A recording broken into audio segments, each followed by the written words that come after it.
Welcome to Strung Out, the podcast that looks at life through the lens of an artist. Your host is the artist, writer, and musician, Martin Lawrence McCormack.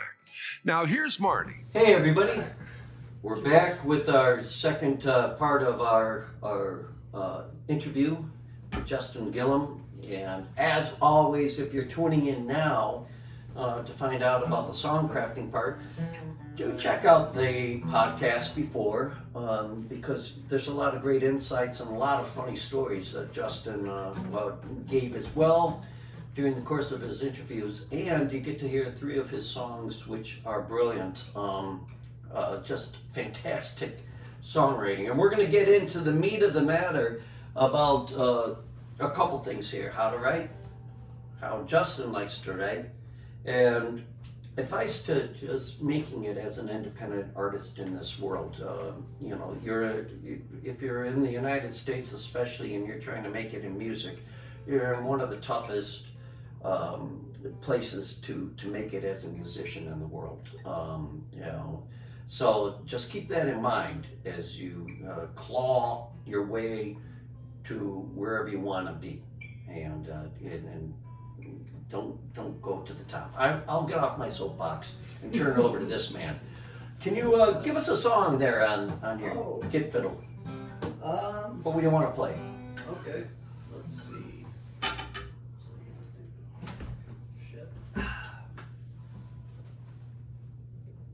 Try a song called Temple.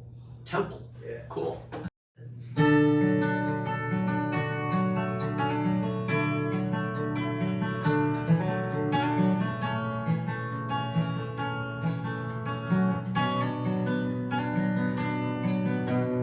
We all know times change, seen them go before. Curse the wind for blowing, slamming shut the door.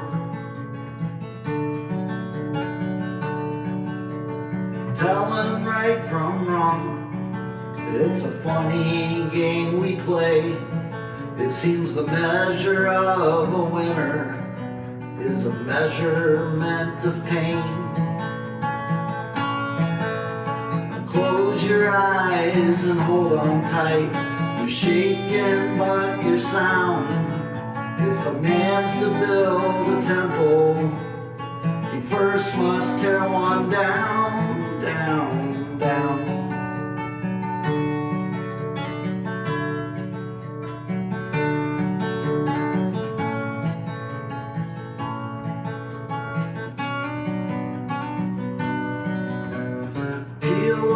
My skin, take the veins from my eyes. There's nothing left for me to hold. The world is only lies. Tear away my nails, cut out my tongue. Let them stare and linger. The curtain call has begun. Close your eyes and hold on tight. You're shaking but you're sound. If a man's to build a temple, he first must tear one down, down, down.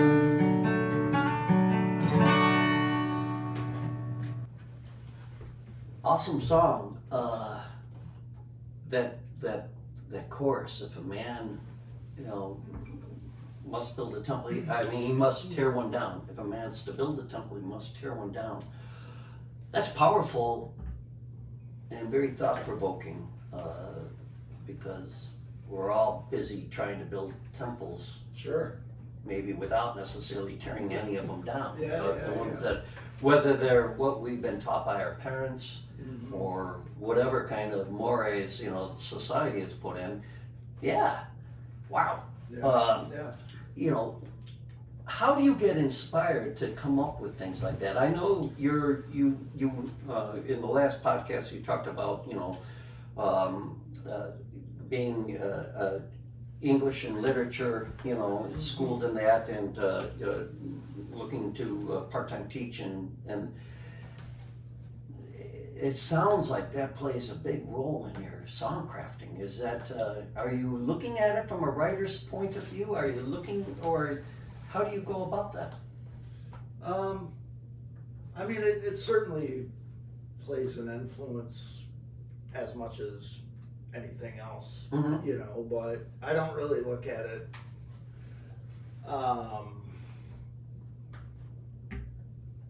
from like that perspective necessarily. I don't think. Okay. Usually, like if I'm writing, it's just like I come to recognize like one idea as like a thing that I want to explore, Okay. and then start trying to weave like a story out of it.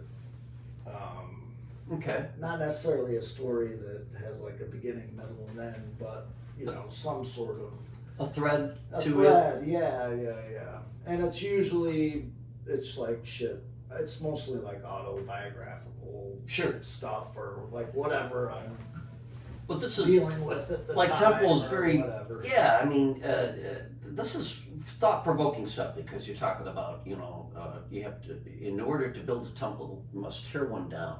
But then in the second verse, you're like talking about the whole idea of like literally tearing one's physical being down, you know, take the veins out of my eyes and, you know, peel back my skin. And I think in the first verse, you even talk about something about cursing the wind for blowing or something like that, Yeah. which is a great line. Yeah. I mean, that's a whole song right there. Yeah. So is that the thread in some ways that, you know, the idea that as did it hit you first, that chorus, or was it that idea of like, in order for me to become something different, I have to, you know, I can see myself being dismantled, you know, if not physically, but then figuratively. You Yeah. know, is that what, as a songwriter, where does one start to craft a song like that? That's so dangerously heavy, you know, and not negative. I mean, it's just No, it's heavy yeah, because it's thought I get provoking. you. Again, you know.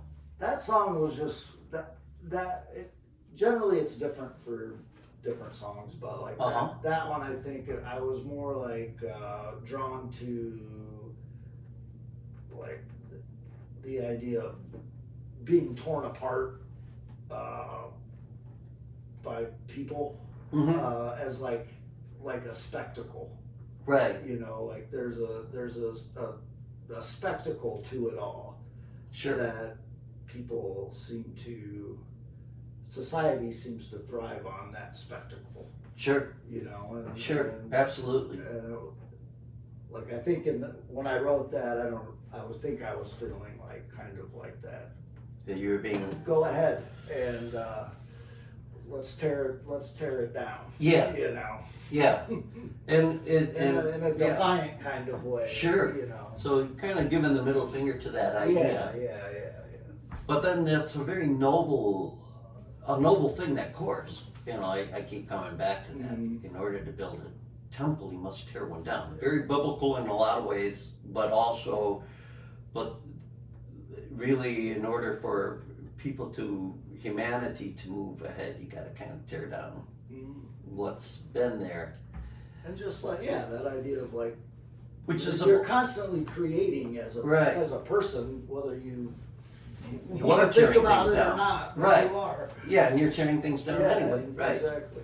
Well, that makes a lot of sense. That makes a lot of sense to me. And the spectacle part of it, I mean, that's very true. We live in a society that right now gets its willies from watching people crash and burn. For sure. And or entire fucking countries. yes, Crash and burn. and even better if they say, you know, that watch me crash and burn. I mean, there's people like, you know, that kind of thing too. But that's not what that song is about. it's really about, you know, at the end of the day, the creative process. Right. Right. Very cool. Very cool. Are you a collector of ideas? On the last podcast, you know, you gave this great story about walking in that cemetery in Northern Ireland. You found, you know, this tombstone from a 6-year-old kid. And it's one of those great stories that to hear somebody talk about how you found something that was actually almost custom made for a song you're currently working on. Right. As a literary kind of person, as a person that's schooled in teaching, do you find yourself as a collector of words and thoughts in the English language? I'll be really specific. The fact that, you know, with your band, the Mudflapps, you guys, you take a word from Tolkien, you know, to describe an album, you know, catastrophe. It just sounds like to me like that, you know, you have a method to your madness, I guess, as far as putting things together. I mean, I wish that I did, uh-huh. because I think it would be a more productive approach. Maybe, I'm not sure. I don't really have a. My system is kind of like random lines. Okay. Basically, I form songs usually off of like one line. Okay. Is what usually happens. Is that line the hook, or is it just the jumping off place? Usually what happens is I think it's the hook. Okay. But it's not. It's not. Yeah. Interesting. It'll, like, you know, what you think or what I think is like the hook turns out to be like one of the verses or something usually. Okay. And then the hook kind of comes out of that. Okay. Or whatever, if there is a hook, you know what I mean? But it's usually like it's usually one line I think of where I think, oh, that's a pretty good line. And then I kind of try to weave something. I start pulling at that line. Got it. And see what else falls out of it. Okay. Know? How do you find that line? Is there, you know, give me a good example of like a line that kind of leapt at you, or. A good example is the song that's taken me like the longest ever to write. It's a stupid song, but it's a good example of the line thing. Okay. I went to see a show like 15 years ago. It was Merle, Haggard, and Christopherson. Great. Congratulations that you got to see both of those guys. It ended up being a frustrating show because they only played for 45 minutes. Are you serious? Combined. Combined? Yeah, dude. It was disappointing in that respect. But sure. I got a line out of it. Yeah. Which was Merle Haggard dedicated a song. Mm-hmm. And he said, I want to dedicate this next song to my current wife. And that line just stuck with me. Like the idea that you refer to someone as your current wife implies a bunch of shit that happened before it and a bunch of shit that's gonna happen after it, you know. What a brilliant gift. She's my current wife. I know. So then it's like, now I just, you know, weave a story out of the idea of a current wife. So you got your money's worth. Even though it was 45 right. minutes, you got your money's worth out of it because he, unbeknownst to him, he just tossed out a lyric that's worth $1 million. Well, you know, that lyric, like that one idea, I had for like 10 years. Yeah. And I would always just think about it and kind of laugh to myself, and then I'd try to write it and maybe it didn't go, and so I'd forget about it for a while, but I just kept coming back to that idea. It's a It's a great line. Yeah. Wow.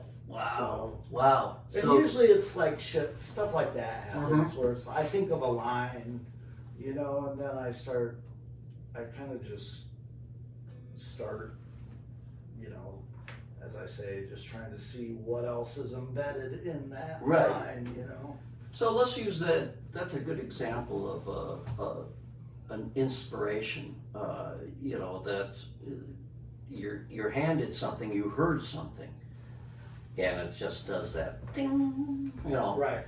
and you're like, and it Oh, dawns. and that's a song. Yeah, there's a song. Right. And, you know, it's not like it's 15 years or whatever it takes you to kind of craft that song. In some ways, maybe because you have such a good line, you got to do it justice. Yeah, for sure. You know? You don't want to throw it away on a shitty song. Oh, yeah. It's shitty. I mean, that, you know, that's... it that's happens. plenty. So tell me about this. How did you go about crafting then that song? Here you have this line. You said you kind of walked to it, you walked away from it, Yeah. you walked to it, you walk away from it. You know, are you the kind of person that you know, you'll sit with a notepad? Mhm. Are you old school in that sense? Yeah. It seems like a lot of artists still go with the pen and paper. Yeah. What is that? I mean, I don't know. For me, it's just, well, for one, it's just what I've always done, I guess. But also, it's like, I don't know how else you would do it. Like, Uh-huh. do people write on computers now? I don't know. Like songwriters, I have no idea. You know, Like I need to be able to have my guitar while I'm writing. Okay. Usually, you know. Yeah. So I don't know. And then like, you know, I'll write it on one piece of paper. Like one song will have like 10 different pieces of paper uh-huh. that I'm trying to corral and keep track of. And it's just, that's sort of the easiest way for me. Is there a ritual around this thing, or are you the kind of person like, oh, it's Tuesday, I'm gonna... No, there's no ritual. It's very much just whatever happens to. Yeah. Sometimes if I have a song, like right now I have a song I'm, you know, sort of working on, I guess. So it's like the lyrics are sitting out. Mm-hmm. So like when I'm home, I see it and I it's always sort of there. There for I you. guess. Yeah. You know. Oh, that's kind of cool. But definitely not a system I mean, do you do that for every song, or is it just Yeah. a song in particular? for all of them. So all these songs, I think there's a system, man. That's I mean, kind of that is a system. I guess that is the system. It's a good system But, in a way. I mean, so it's you just have... not organized in a way that you might think of as a system per se, I guess. But Well, Yeah. what I like about it is I wish I was that kind of organized in a way where, you know, usually like I'll have you a... should see my desk. Is it not fucking well, organized. but I mean that's great though, because you have you know, it's there in front of you. But yeah.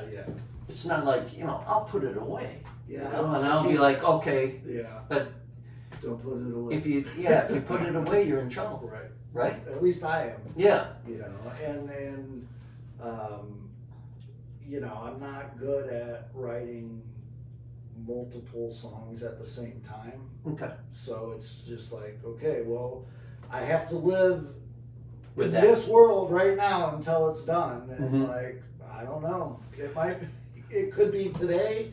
It could be Right. years. I don't know. You know, you're part of the band, the Mudflapps, and that's like a what, 7 pieces? 5 piece band. And you know, when you bring your songs to the table, are they songs that are written for Justin, or are you like sitting there thinking, oh, you know, I could hear you know, Barbara sing this, or you know, or I mean, is there that kind of responsibility, or I don't know what's the right word for it, consciousness that goes into your songwriting, where you're like, okay, I'm going to write a Mudflap song? I don't do that. Okay. So like, I guess for me it's more selfish than that, or you know, Mhm. just like I've tried to like there are plenty of songs I write that the Mudflapps don't do. Mm-hmm. Mainly because it's pretty boring, Mm-hmm. you know, like, so,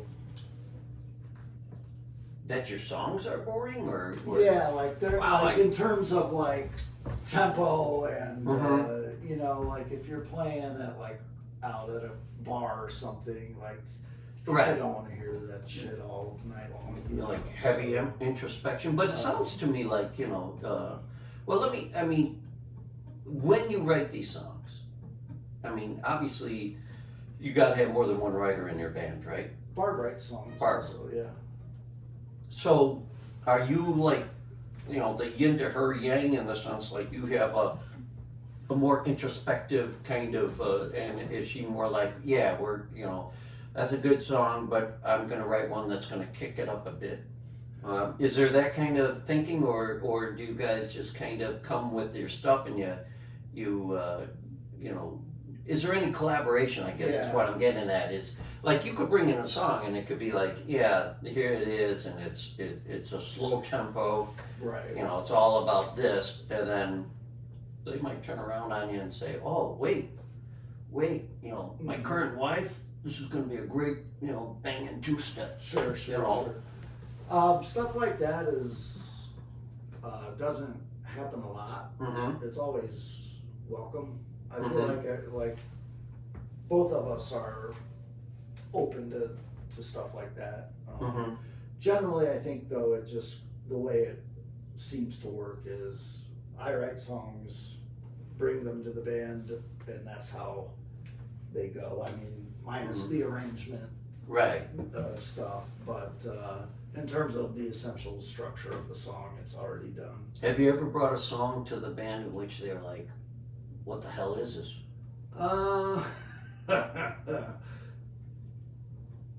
I know that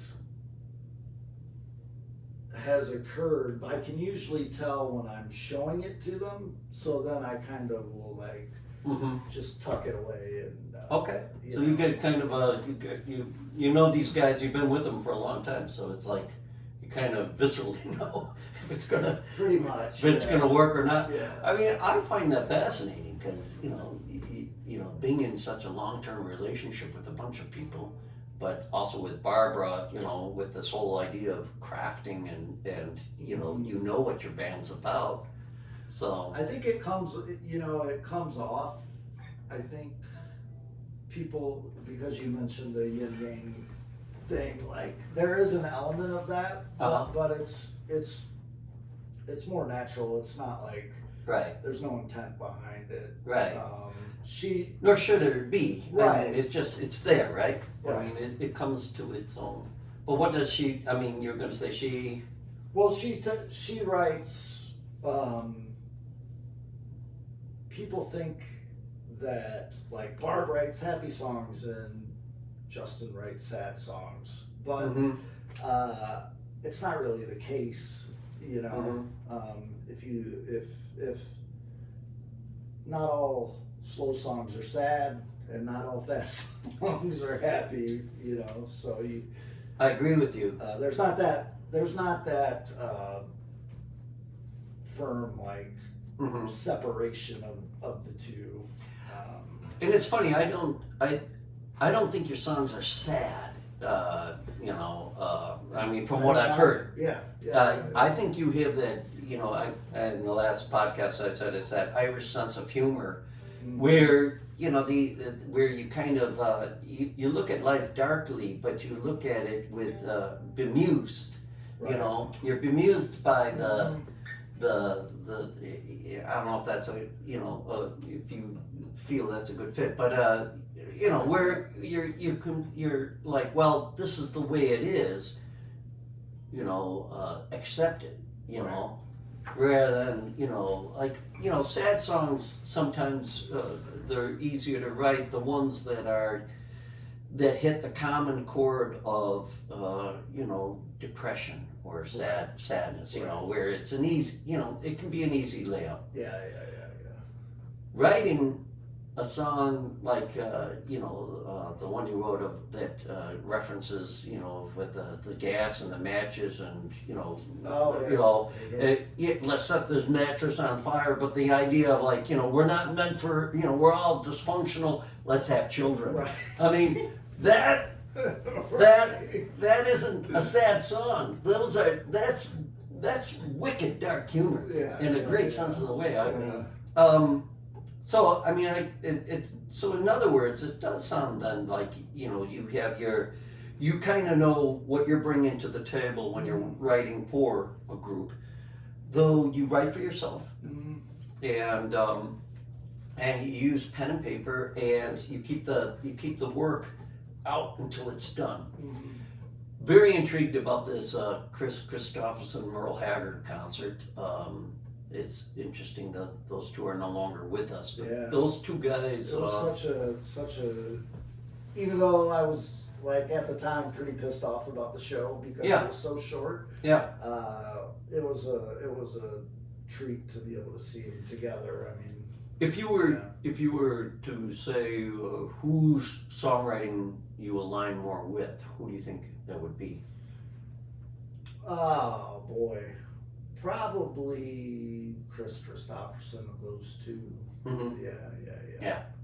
He just, I don't know, he has a very, like real raw sort of approach to his narratives, I feel like.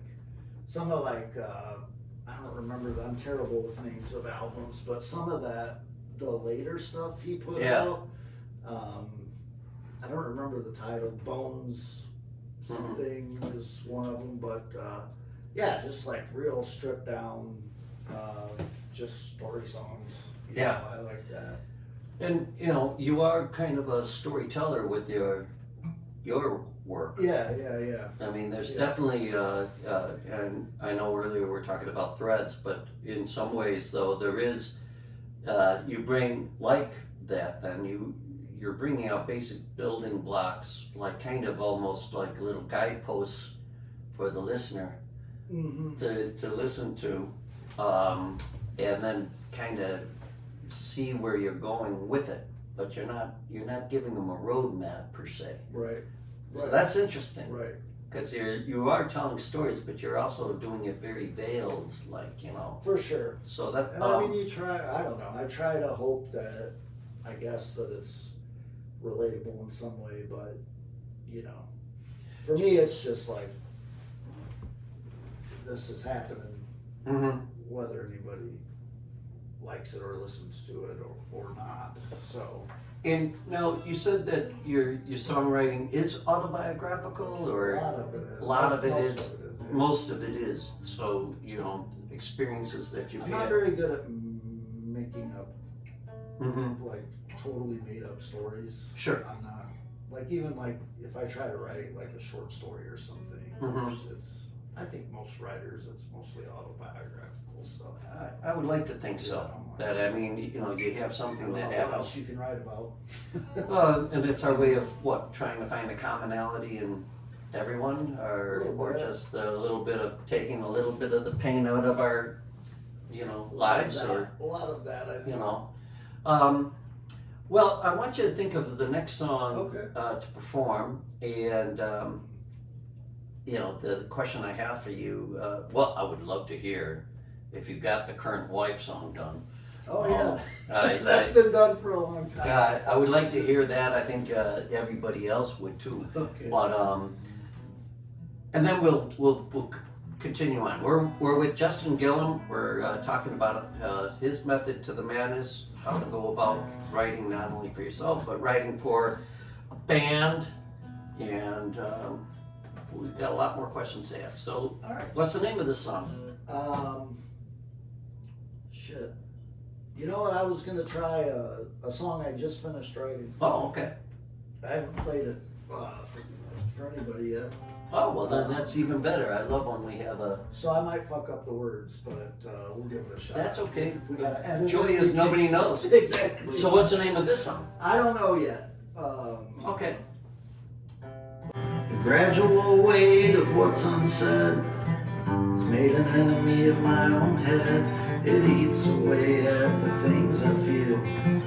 Turns I love using the brandished steel. I wave my heart like a caution flag. I become my own punching bag as the sun sinks down and the breeze turns sharp. Sacred angels are burning harps, but all this pain, that's just me. I'm trying to get out so you can see me.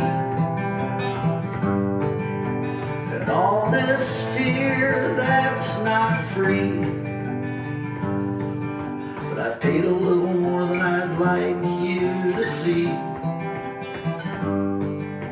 I've paid a little more than I'd like you to see.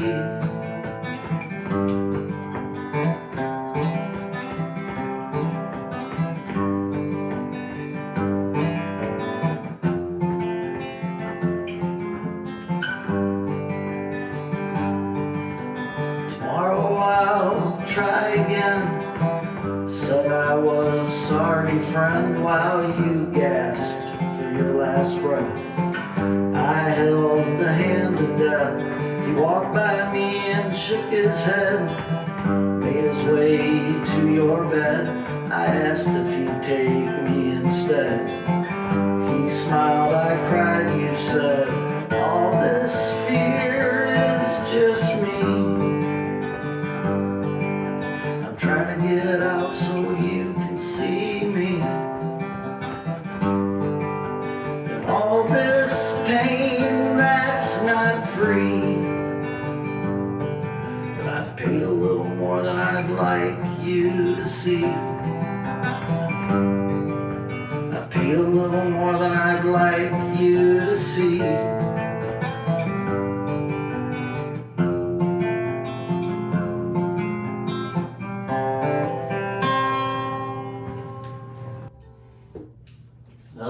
Another great song, unknown, untitled yet, but fantastic and right out of the oven.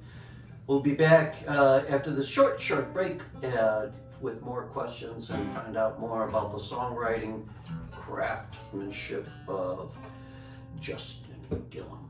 You're on Strung Out.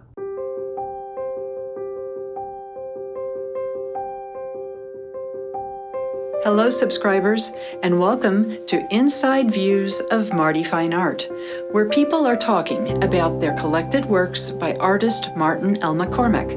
Hey, y'all. Just introducing our newest piece to our collection. My wife and I, we've been collecting art now for, I don't know, a little bit over 10 years. Discovered Martin McCormack, love the work he's done. This is our second piece from Martin. What we really like about this are the colors. It really matches this room with the walls and everything. Just got it back from the framers. Beautiful piece. This is an original watercolor. And the reason why we really try to focus on originals now is with all the AI stuff that's around here, if you got something that you can document that is an original piece of art, it should hold its value or hopefully even increase its value over the few years. So we're looking at this as an investment piece as well. So anyway, it's a beautiful piece. I'll bring the camera in a little bit to give you a closer zoomed in look. But yeah, we think it's awesome. Additional originals and prints and merchandise of all of Marty's art can be purchased at martinmccormack.com. Thanks for watching.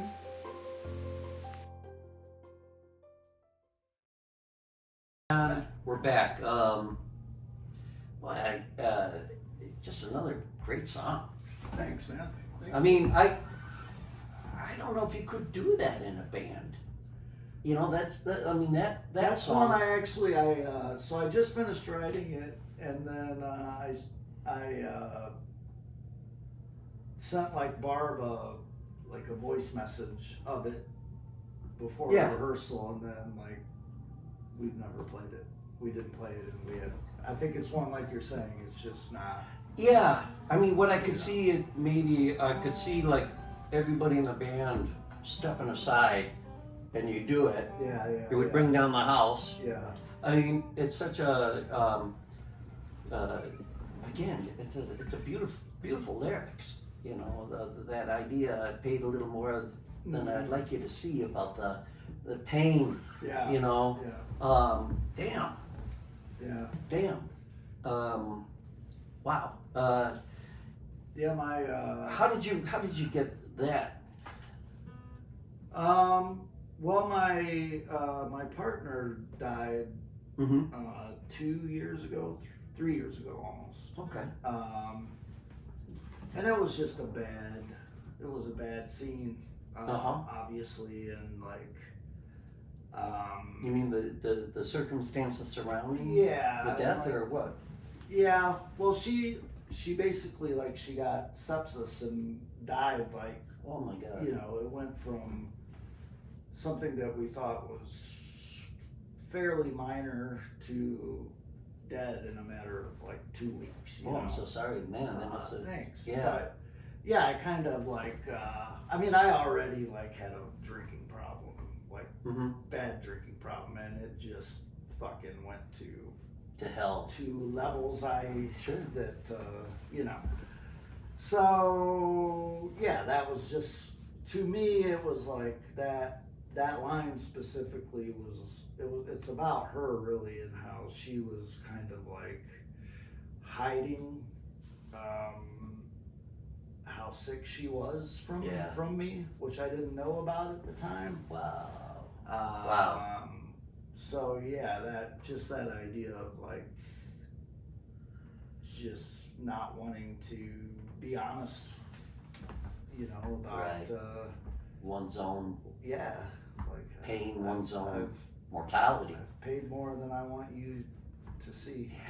That's beautiful. I mean, I don't know. Yeah. well, it's beautiful in that heart-wrenching way, you know, Yeah. where you're given something in life that you're like, you know, a gut punch, but you've taken that and you've turned it into a living memorial.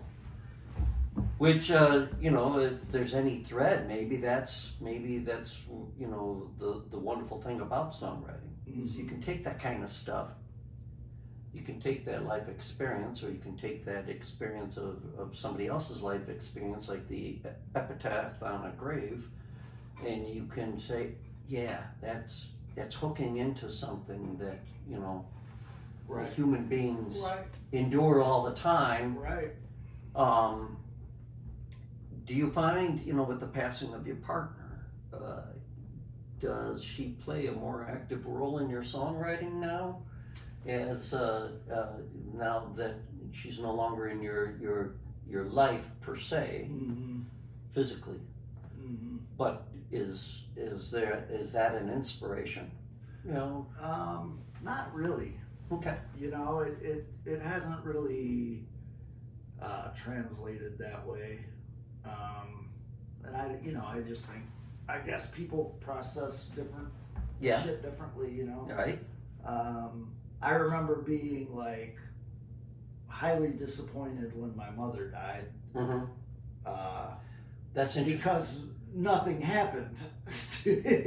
How interesting. You know, like, Okay. Now there's a song. Like, yeah, You better write a song about that, because I mean that's interesting. I'm disappointed. But you know, like, But I you knew expected- she was dying, and at the time I kind of thought, I don't know, I was kind of in a nowhere place, Mm-hmm. which I guess is a theme for me also. But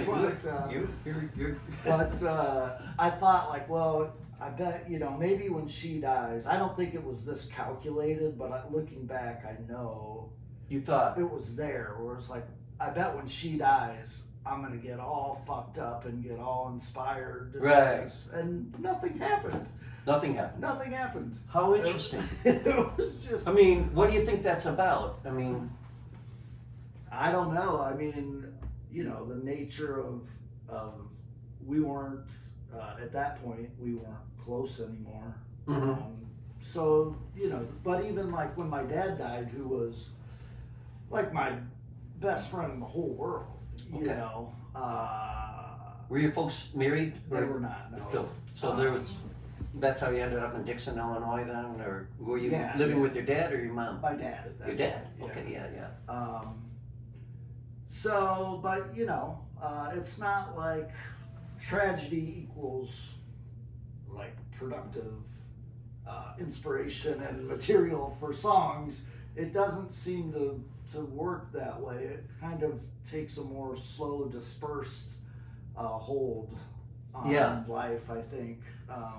How interesting, you know, I mean, in that, you know, you think that the people that literally brought you into this planet, you know, I get it, you know, even though you weren't close, you thought there's going to be that moment, Right.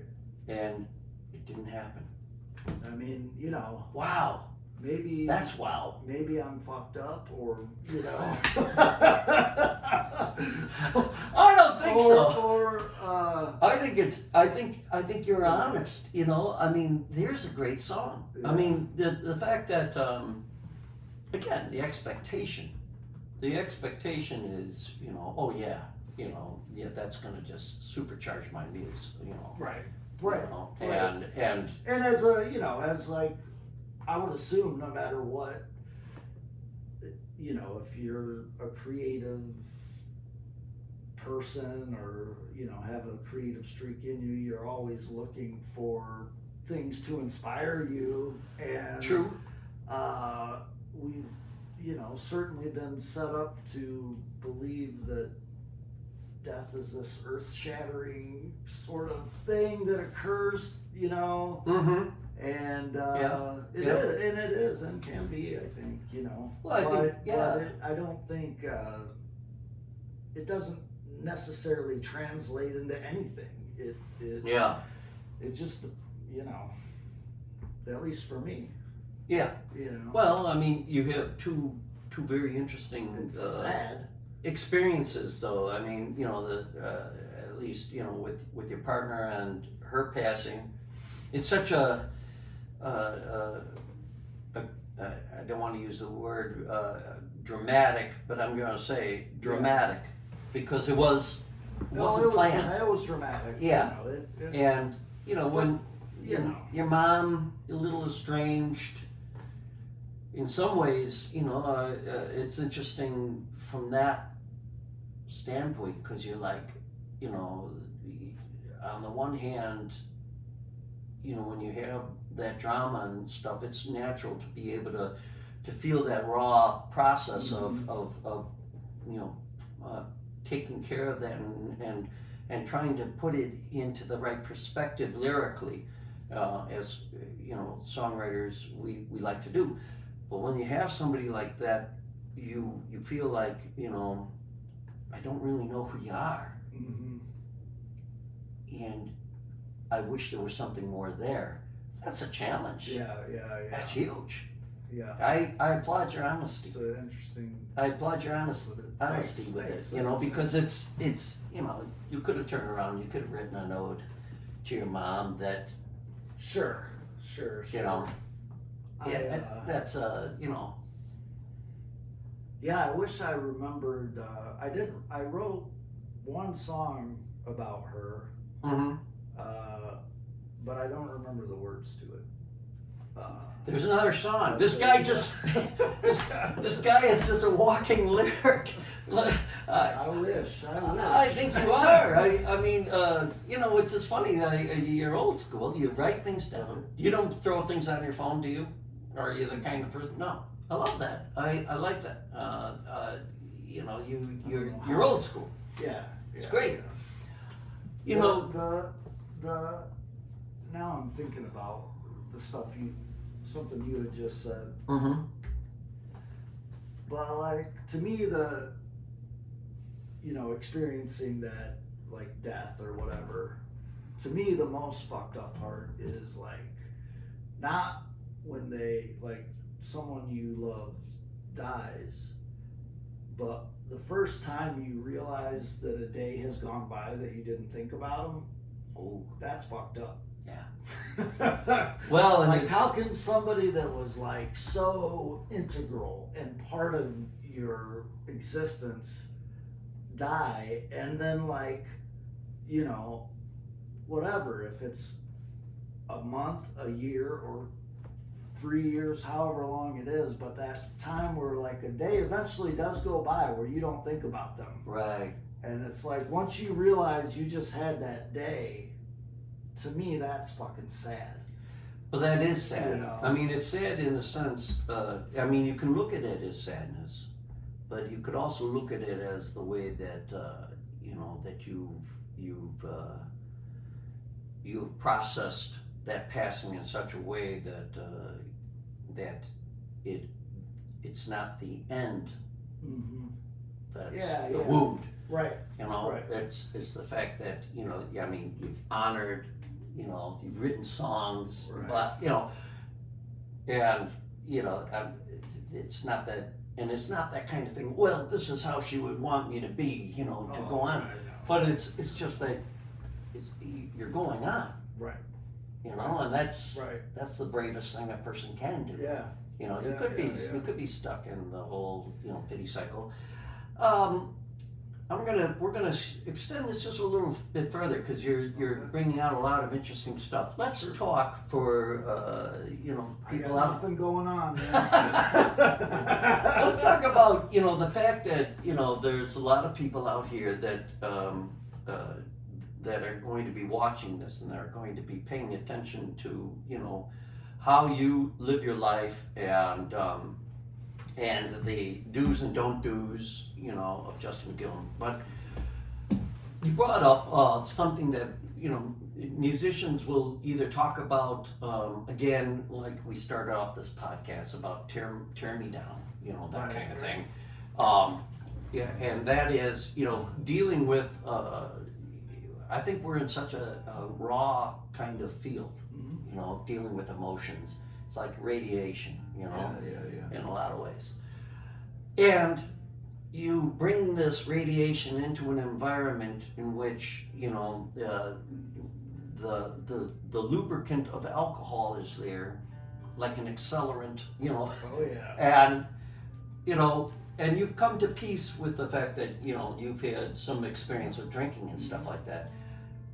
You know, what is your advice about it, you know, as far as, because everybody's going to go across that bridge, right? You know, I mean, if you're in the current format of, you know, the places where we play are places where people socially Sure. gather and they drink. Right. How do you deal with that? How How have you dealt with it? I mean, you know, sadly, I don't think there's any good approach Mhm. to it, other than for me, just having to like get like, you know, once I felt like it wasn't gonna be an issue, you know, Right. because it's like, what the other option is that I don't play anymore. Uh-huh. That's not an option. So there you go. So that's it. Right. You know, it's like from there you just fucking you figure it out, man. You do It's- it. However you got to do it Yeah. is how you got to do it. Yeah. But for me, at least, like, you know, I can't drink anymore. Like I almost fucking died. You know, Wow. I was in a bad place. Sure. I was in a coma for 2 months, Oh wow. and So you really had to like yeah. you know, and that's not to say anything except that when it comes to that sort of stuff, I would never give anyone advice on any of it. Right. You know, Mhm. I'm not the person to give advice. But you've I've, lived it. Yeah. I Um, can tell you what happened. That's why I'm like, I'm you lived- totally game to like share, Uh-huh. you know, but it's not advice. But you're in an environment. But- You're in an environment still, you know, Yeah. where, I mean, it is to some degree the singer-songwriter's Oh, man. kryptonite, right? There are nights where it's hard, and it for me, mostly if I'm frustrated, Sure. like playing wise. Yeah. If it's not going great. Or Right. Like if I'm fucking up, or if the band's fucking up, I get angry. Yeah. And I want to drink. Sure. So you feel that. So, yeah, I feel it, but it's just like, Mm-hmm. you know, it's kind of like, in some ways it's good for the band too, because we've always struggled with, like, you know, you finish a song, everybody drinks, and then it's like a fucking minute's gone by, which seems like 10 minutes Right. if you're watching the show, Right. you know. So It gets in the way. I don't like that space anymore because I'm not drinking. Right. So I'm like, you Let's know, do it. let's go. Yeah. Which, Like, you know, Brian and I, you know, we don't drink on the road, especially okay, for that reason. got you. I mean, you're on a tightrope, right? Yeah. And the minute you think Yeah. you're great, Right, you suck, right. right? I mean, so it's, you know, it's not to say that, I mean, I think, as you say, it's the nature of, if you It want to play is. music, you're going to be in a bar. That's you're going all to be in there a is to bar it. and you're going to be exposed to that and It's worse. super awkward Yeah. at first. Yeah. You know, like, I still have trouble talking to people on set break and stuff. Sure. It's just fucking awkward. I'm you laughing know? at that because I'm sober and everybody's drunk. It's but awkward. you're touching on, you know. you're touching on the nature of being a performer, where it's those awkward moments between songs and between sets. Yeah. The hardest part That's of the being a hard part, performer. Yeah. You know, I'm because fine when we're playing. yeah. You know. Do you find when you open up the sluice and out comes these beautiful lyrics and you've crafted this great song, and inevitably you get people who will say, God, that Justin Gillam is speaking to my heart, you know, that person gets me. And then they come up to you and they start talking to you. Mm-hmm. Are you able to deal with that then? Yeah. Good. It's still awkward. I'm kind of an awkward person in general in social Mhm. situations, which obviously drinking helps alleviate. Sure. Right. So you know, it's still just getting used to it. But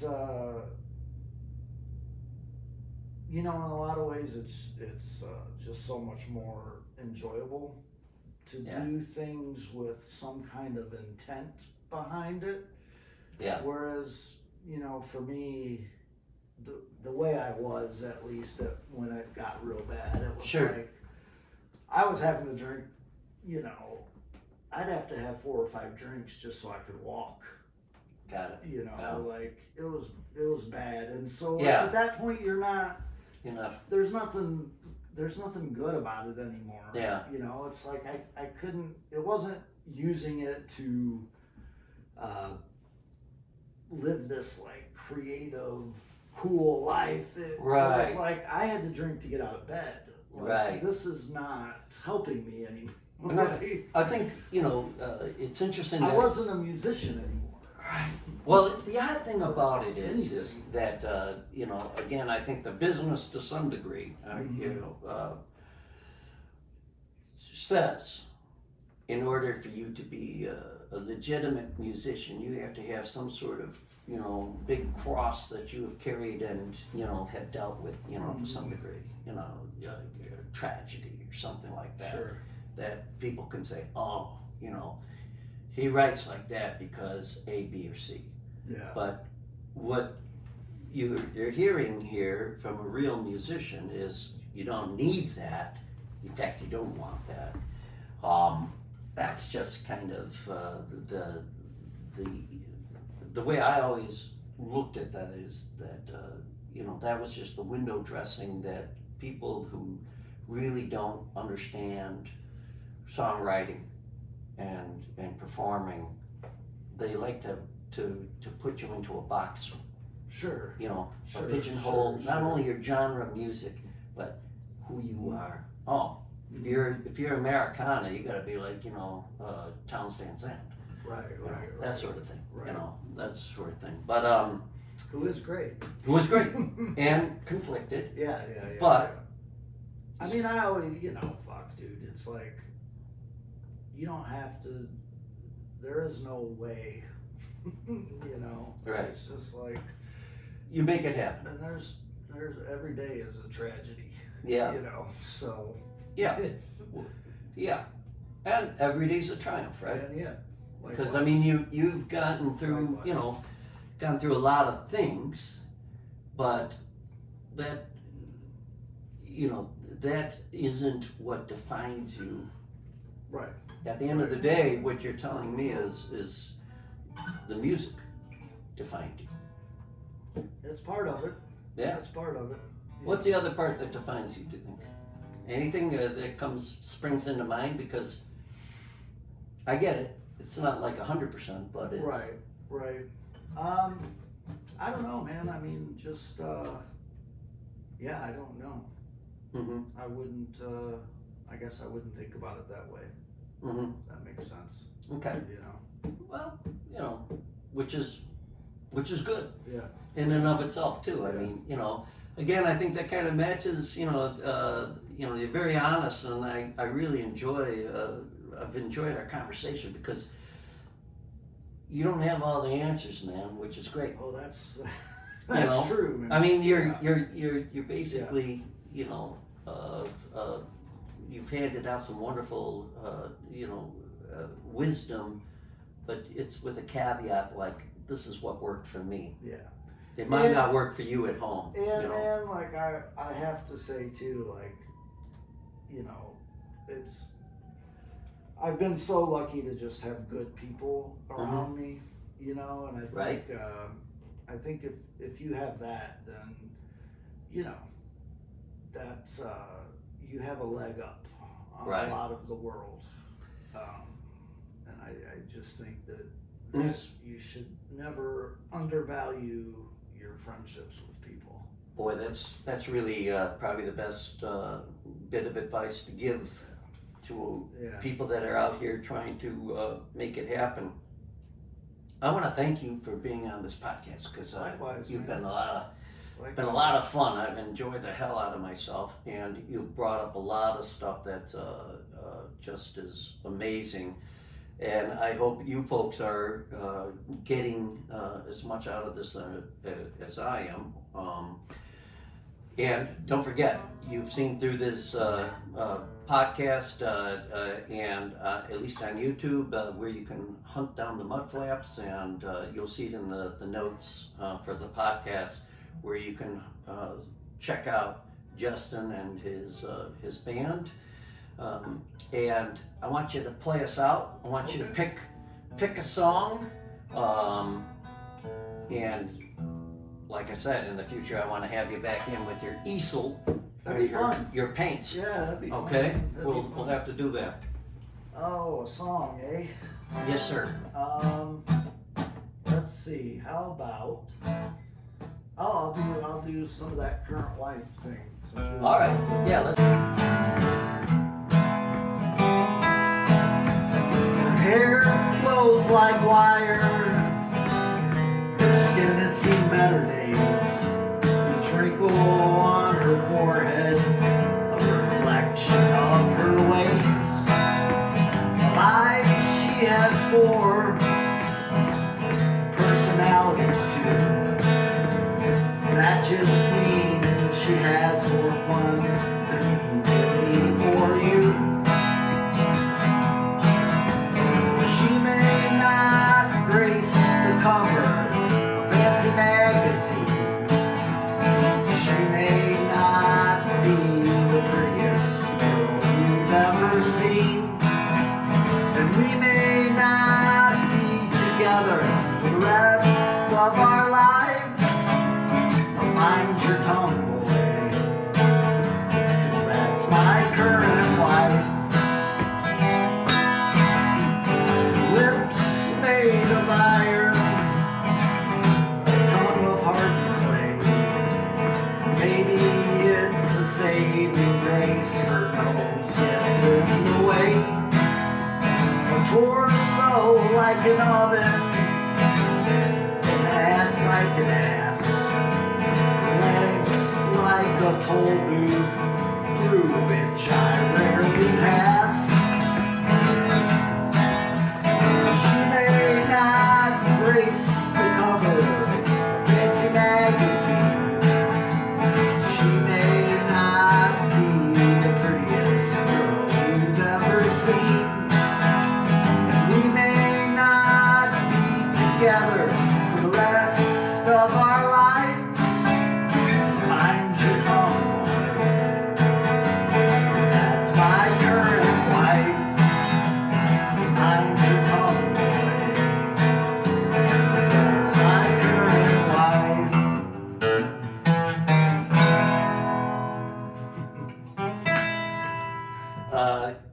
once again, pulling out a surprise. Got one. That was fantastic. Christopherson would have killed for that song.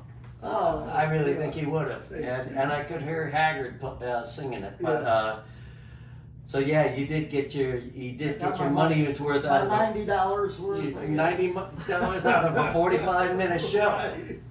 See, those guys might have known what the hell they were doing, but I'm not sure. But I am pretty sure you got your money's worth. And Right on, man. I want to commend you again for such great songwriting. It's just what I a appreciate that. treat to meet you. And Likewise. again, folks, I hope you had a good time watching this. And don't forget, support your independent musicians, and especially if you're in the Chicago area, get out and see them. Please. Drop a little money on them, okay? Show a little love. These are the mover and shakers of the business. You know, these are the heroes, and that's why we do this podcast. All right, we'll see you guys next time. Take it easy. Bye-bye. Thank you for listening. For more information about this show or a transcript, visit martinmccormack.com. While there, sign up for our newsletter. See you next time on Strung Out.